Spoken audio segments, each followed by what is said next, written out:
Hello everyone, welcome to officer Bitiya. We are discussing daily current affairs and analysis. तो शुरू करते हैं आज के डिस्कशन के साथ। देखते हैं कौन से आर्टिकल्स इंपॉर्टेंट है from UPSC point of view.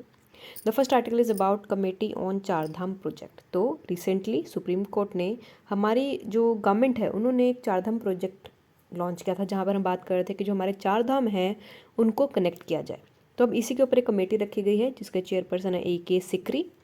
ये चेयरपर्सन रहेंगे इस कमेटी के, जो कि अंडरस्टैंड करेंगे कि हम रोड तो बना रहे हैं लेकिन जो भी हमारे चार धाम है ये बहुत ज़्यादा इकोलॉजिकली सेंसिटिव एरिया में है, बहुत ज़्यादा इन्वायरमेंट सेंसिटिव एरिया में है। तो उस केस में हमें किस तरीके से जो अपना चार धाम कनेक्टिविटी प्रोजेक्ट है वो कोशिश करेंगे सक्सेस होने की। तो उसके क्या नेग्लिजेंट पॉइंट हैं जो हम ध्यान नहीं दे रहे। तो बेसिकली एक तरह से उसके ऊपर रिपोर्ट बनाई जाएगी। जो हमारा हिमालयन रिवर के ऊपर प्रोजेक्ट बनेगा तो हमारी हिमालयन वैली के ऊपर क्या इम्पैक्ट उसका हो सकता है। ओवरव्यू देखते हैं। जो प्रोफेसर रवि चोपड़ा है उनको अपॉइंट किया गया है as the chairperson of HPC by supreme court. और जो रवि चोपड़ा है रेजिग्नेशन रहा है कमेटी का, बाद में इनको एक्सेप्ट कर दिया गया था। इसके बाद A.K. सिकरी को बना दिया गया है इस पर्टिकुलर कमेटी का चेयरमैन, ताकि जो एनवायरमेंट कंप्लेंट्स आ रही हैं, जो लोग कंप्लेंट कर रहे हैं कि कैसे हमारा जो इशू आ रहा है, हमारी जो धरती है वो ख़राब होती जा रही है, रोड्स जा रहे हैं तो हमारे इकोलॉजिकल पेड़ पौधे जनजीवन जाति सब नष्ट हो रहा है, सब खराब हो रहा है। इसी वजह से इसका ये दौरा करेगी। जो सुप्रीम कोर्ट है 14 दिसंबर को उन्होंने बोला था कि जो चारधाम हाईवे प्रोजेक्ट है उत्तराखंड में, वहाँ पर आप डबल लेन स्ट्रैटेजिक हाईवे बनाना शुरू कर दीजिए। तो उसके बाद से ही ये जो वहाँ पर डिस्ट्रेस है ये होना शुरू हुआ है। तो पहले देखते हैं चारधाम परियोजना है क्या। जो ऑब्जेक्टिव चारधाम परियोजना का है वो यही है कि हमें कनेक्टिविटी को इम्प्रूव करना है। पहले देखते हैं चारधाम किन चारधाम क्षेत्र में करना है। These are Kedarnath, Badrinath, Yamunotri and Gangotri. ये बेसिकली जर्नीज़ के लिए हैं जो कि faster, safer and more convenient रास्ता बनाने की हम बात कर रहे थे। यहाँ पर हम बात कर रहे थे 900 किलोमीटर का प्रोजेक्ट बनाने के लिए, जिसमें कुछ स्ट्रेचेस का नाम यहाँ पर दिया गया है। That is Tanakpur Pithoragarh stretch of national highway 1 to 5। ये बेसिकली कैलाश मानसरोवर यात्रा का भी रूट है, तो जिसको भी हम इसमें प्रोजेक्ट में ले रहे हैं और बात कर रहे हैं कि हम इसको वाइडन करेंगे। जो Uttarakhand public service work department है, national highway infrastructure development corporation limited है एंड बॉर्डर रोड ऑर्गेनाइजेशन है, वो सभी इस पर्टिकुलर प्रोजेक्ट की इम्प्लीमेंटेशन एजेंसीज है। तो बेसिकली यही इसका जो मेजर प्रोजेक्ट है वो ये रहेगा कि जहाँ पर 3 एजेंसीज इम्प्लीमेंटेशन का काम कर रही हैं।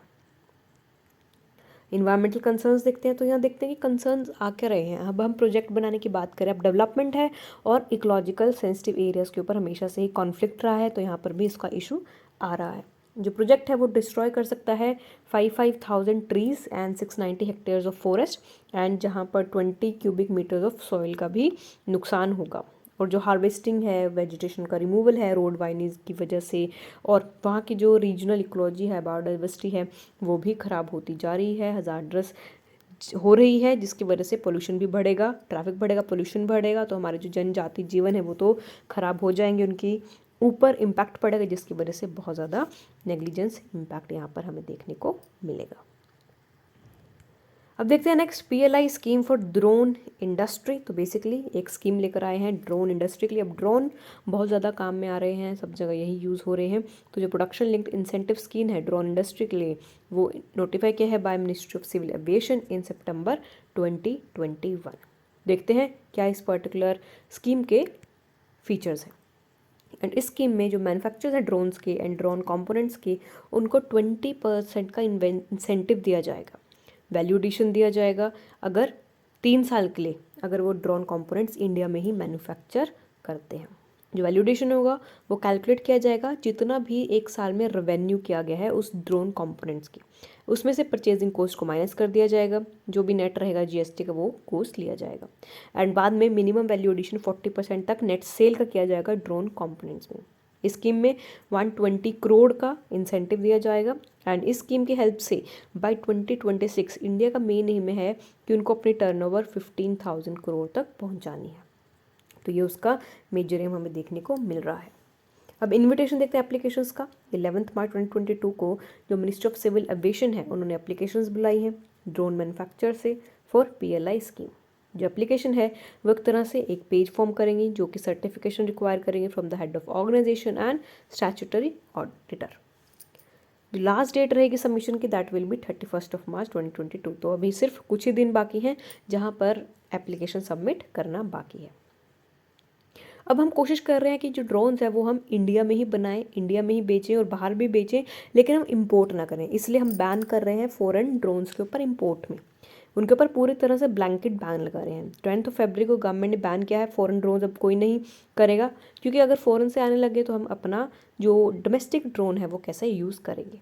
इसलिए इसके कुछ एग्जाम्पशंस लगाए गए हैं कि जो क्लियरेंस की वजह से ड्रोन्स को हम इंपोर्ट कर सकते हैं रिसर्च एंड डेवलपमेंट में, डिफेंस के लिए, सिक्योरिटी पर्पसेस के लिए।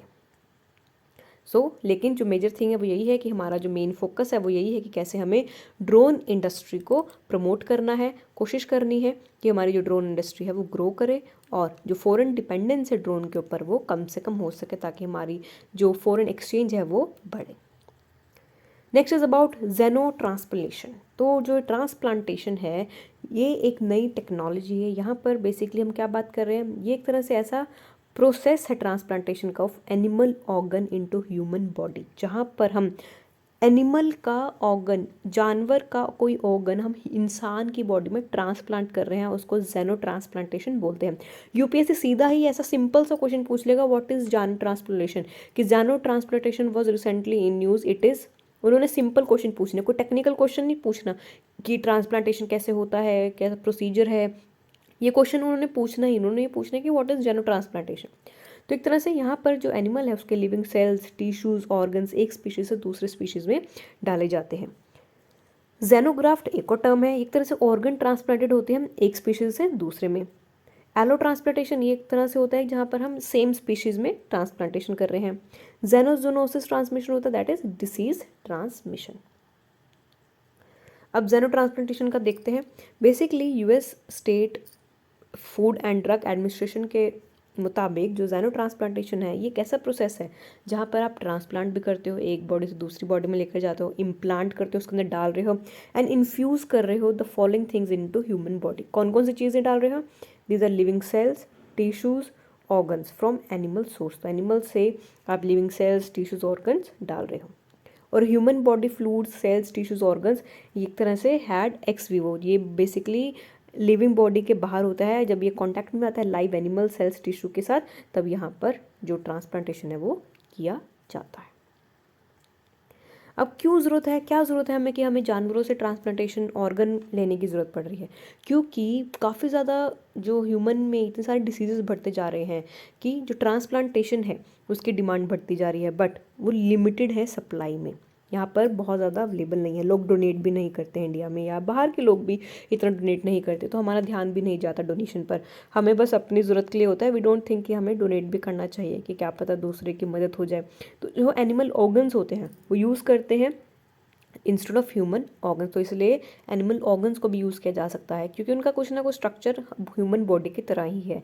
उनके सेल्स, टिश्यू जो एनिमल्स के हैं वो यूज़ किए जा सकते हैं थेरापेटिक पर्पसेस के लिए, जैसे कि न्यूरोडेजेनरेटिव डिसऑर्डर्स, डायबिटीज़ के लिए, जहाँ पर ह्यूमन मटेरियल्स का यूजुअली अवेलेबल नहीं होते, वो प्रेजेंट नहीं होते। इसलिए कुछ टिश्यूज़ पर्टिकुलरली एनिमल से ड्राइव किए जा सकते हैं जो बहुत ज़्यादा बेटर होते हैं, सिमिलरली होते हैं ह्यूमन्स टिश्यूज से, तो इसलिए हम जेनो ट्रांसप्लांटेशन पर जोर देते हैं।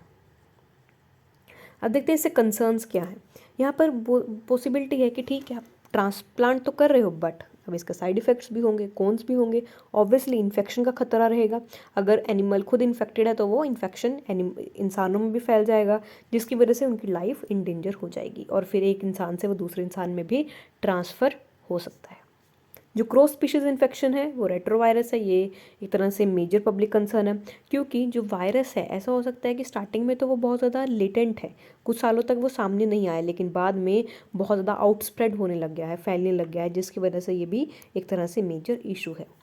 कुछ इन्फेक्शन एजेंट्स है जो भी अभी तक अननोन है, तो इसलिए अभी तक आइडेंटिफाई करना उनको थोड़ा डिफ़िकल्ट है, एंड इसलिए इनका जो क्योर पाना भी थोड़ा डिफ़िकल्ट हमें नज़र आता जा रहा है। तो इसलिए हमारी जो डिपेंडेंस है, नो डाउट हम जा तो रहे हैं थोड़ी वेरिड वैरायटी की तरफ, बट स्टिल अभी भी डिफ़िकल्ट होता हमें नज़र आ रहा है। अब देखते हैं कुछ रीसेंट जेनो ट्रांसप्लांटेशन के केस। ऑल्दो हमने यहाँ पे प्रैक्टिस कर लिया है कि कैसे ट्रांसप्लांटेशन किया जाए, और हमने किया भी है उसका एग्जांपल है 2022 में, अभी इसी साल जनवरी में यूएस के डॉक्टर्स हैं, उन्होंने एक पिग का हार्ट ह्यूमन में ट्रांसफ़र किया है, जो कि 57 ईयर ओल्ड मैन थे जिनको टर्मिनल हार्ट डिसीज़ था।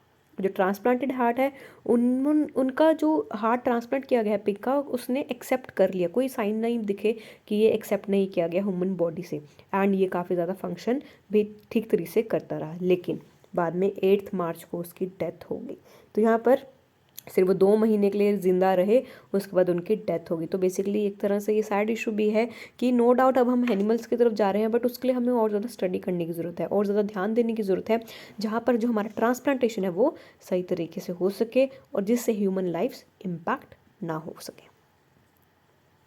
Next is about ESA vigil. तो यूरोपियन स्पेस एजेंसी का एक मिशन है ESA विजिल, इसको हम पहले लग्रांजे भी बोलते हैं। ये बेसिकली सोलर वेदर मिशन है। तो अब बेसिकली हमने काफ़ी सारे प्रोजेक्ट्स पढ़े हैं जो सोलर सिस्टम को स्टडी करने के लिए बनाए जा रहे हैं, सन को बेसिकली स्टडी करने के लिए लाए गए हैं। जैसे इंडिया का भी आदित्य मिशन जो है वो भी सन को स्टडी करने के लिए ही बनाया गया है। इस मिशन में 2 स्पेसक्राफ्ट होंगे जिनको स्टेशन किया जाएगा लग्रांजे पॉइंट्स में, Lagrange 1 L1 and L5 respectively. Lagrange points क्या होते हैं? ये ऐसे पॉइंट्स होते हैं जहाँ पर जो ग्रेविटेशनल फोर्सेस होती है उनका इम्पैक्ट बहुत नेग्लिजिबल होता है, कि हमारी जो सैटेलाइट है वो किसी की तरफ अट्रैक्ट ना होकर उसी पॉइंट पर टिक जाए। तो एक तरह से वो ऐसा पॉइंट्स होते हैं हमारे सोलर सिस्टम में, हर एक प्लैनेट्स के अराउंड, स्टार के अराउंड, जहाँ पर कोई भी सैटेलाइट को आप प्लेस कर सकते हो, वहाँ पर वो बैलेंस तरीके से रुक जाएगा। ओवरव्यू देखते हैं। एक तरह से फर्स्ट मिशन होगा जिसका मेजर एम यही होगा कि हमें मॉनिटर करना है अनप्रिडिक्टेबल एक्टिव सन, कि सन कितना एक्टिव है एंड कि कैसे अर्थ को प्रैक्टिस करना है, उसको प्रोटेक्ट करना है फ्रॉम इट्स आउटबर्स्ट, क्योंकि जो सन है उससे काफ़ी सारी सोलर विंड्स आती हैं। इस सोलर विंड्स की वजह से बहुत ज़्यादा हार्मफुल होती है, जो अर्थ का टेम्परेचर भी इम्पैक्ट करती है। इसी की वजह से हमारे जो एलिनो लानिना है वो भी इम्पैक्ट कहीं ना कहीं होते हैं। तो इसलिए हमारा मेन एम यही है कि हम कोशिश करें कि सन को कैसे स्टडी करें और अर्थ को उससे बचाएं, अर्थ के जो सन के जो हार्मफुल इम्पैक्ट हैं उससे अर्थ को बचाया जाए। जो सोलर फ्लेम्स हैं, क्लोरल मास इजेक्शंस हैं, geomagnetic storms, solar proton events and जो दूसरे स्पेस वेदर इंसिडेंट्स हैं वो सभी ईवी से विजिल करेगा। तो विजिल का मतलब ही होता है नज़र रखना। तो एक तरह से अब ये सन को अच्छे से डीपली स्टडी करेगा। जो स्पेस इंसिडेंसेस हैं उसको भी मॉनिटरिंग किया जाएगा, टाइमिंग क्या टाइमिंग रहेंगी वो भी प्रिडिक्शन किया जाएगा, एंड कैसे वो अर्थ को और उसके इम्पैक्ट को कर सकता है वो भी इसके बारे में स्टडी किया जाएगा, क्योंकि उसका सेम इम्पैक्ट अर्थ के इंफ्रास्ट्रक्चर पर भी पड़ेगा। तो हर एक चीज़ के बारे में डिस्कशन यहाँ पर की जाएगी। अब ऑब्जेक्टिव देखते हैं। जो मिशन है उसका यही ऑब्जेक्टिव है कि यहाँ पर 2 स्पेसक्राफ्ट को पोजीशन किया जाएगा जहाँ पर gravitational forces stable region provide करती हैं एंड वहाँ से फिर ऑब्जर्वेशन की जा सकती है। जो L1 है एक तरह से सोलर विंड अपस्ट्रीम में लोकेटेड है फ्रॉम अर्थ मेजरमेंट्स, एंड एक तरह से इन्फॉर्मेशन प्रोवाइड करेगा अबाउट स्पेस वेदर अप्रोचिंग। और जो L5 पॉइंट होता है वो एक तरह से ऐसा पॉइंट है जहाँ पर ट्रैकिंग कर सकते हैं आप कोरोनल मास इजेक्शंस को, जो सन से रेज आ रही हैं, कोरोनल मास होता है, तो उसको आप स्टडी कर सकते हो, क्योंकि ये सन है और ये इसका कोरोनल मास इजेक्शन है कि उसका ओरा रहता है सन के बाहर भी। आपने देखा होगा अगर सन के आगे मून भी आ जाए स्टिल आपको लाइट दिखेगी, तो वो उसका कोरोनल मास्क रहता है जो बहुत ज़्यादा स्ट्रॉन्ग है। तो इसी वजह से जो हमारा स्पेसक्राफ्ट रहेगा वो उसको स्टडी करने की कोशिश करेगा। और जो स्पेसक्राफ्ट होगा density, speed, dynamic pressure, temperature of solar wind, कितना चार्ज पार्टिकल है एनवायरनमेंट में, क्या स्ट्रेंथ है, डायरेक्शन है, तो मैग्नेटिक फील्ड की, तो सब चीज़ें यहाँ पर स्टडी की जाएगी। और जो स्पेसक्राफ्ट है वो भी ऑब्जर्व करेगा सोलर डिस्क को, कोरोना को, एंड मेजर करेगा सोलर एनर्जेटिक पार्टिकल्स को जो सोलर फ्लेयर से ही लिंक होते हैं, एंड कैसे जो हमारे कोरोनल मास इजेक्शन है स्टार्ट कहाँ से होते हैं, शुरू कहाँ से होते हैं, उसको भी स्टडी करने की बात करेगा। Okay, by providing this particular view, अगर हम ये पर्टिकुलर साइड समझ ले सन की, तो सन की से जो अर्थ के पास रेज आ रही है वो भी समझ में आ जाएंगी। जो स्पेसक्राफ्ट L5 है वो बेसिकली कॉम्प्लीमेंट करेगा L1, जो भी स्पेसक्राफ्ट की जो दूसरा रहेगा उसकी स्टडीज़ को कॉम्प्लीमेंट करेगा। तो एक तरह से एक दूसरे को हेल्प करेंगे और कोशिश करेंगे सन का स्ट्रक्चर समझने की। यहाँ पर मेजरमेंट्स होंगी इंटरप्लैनेटरी मीडियम की, and solar disc and corona को भी स्टडी किया जाएगा। अब देखते हैं लग्रांजे पॉइंट्स को थोड़ा और डिटेल में देखते हैं। एक तरह से 2 बॉडी सिस्टम होता है, जैसे सन है, अर्थ है, यहाँ पर बहुत ज़्यादा ये रीजन्स होते हैं जहाँ पर बहुत ज़्यादा अट्रैक्शंस होती हैं और रिपल्शल्स होती है लग्रांजे पॉइंट्स पे, और जो स्पेस क्राफ्ट्स होते हैं वो यही पॉइंट को यूज़ करते हैं ताकि जो अपना फ्यूल है उसके अमाउंट को कम यूज़ किया जाए। और जो लग्रांजे पॉइंट्स हैं यहाँ पर बेसिकली जो फोर्सेज होते हैं बहुत ज़्यादा रिपल्सिव होते हैं, इसकी वजह से स्पेस क्राफ्ट यहाँ पर रुक जाता है। So that is why we use Lagrange points. और ये नेम रखा जाता है आफ्टर जोसेफे फिलिप्स लॉइस लग्रांजे, एक तरह से इटालियन फ्रेंच मैथमेटिशियन थे, उन्हीं के नाम पर लग्रांजे पॉइंट्स नाम आया है। So this is an important article. I hope you like this and you should know कि विजिल by the name ये एक तरह से नज़र रखता है सोलर सिस्टम का। तो यूपीएससी इतने टेक्निकल डिटेल्स में नहीं जाएगा, उसको सिर्फ एम एंड ऑब्जेक्टिव पूछना होता है पर्टिकुलर मिशन का, एंड वो ये पूछ सकता है कि ये जो मिशन है ईएसए विजिल ये कौन सी स्टेट से या कौन सी कंट्री से बिलोंग करता है, तो आपको ये ध्यान रखना है। Okay, so that was all about today's session. I hope you like it. If you have any doubt, do let me know in the comment section. So thank you and all the best for your preparation.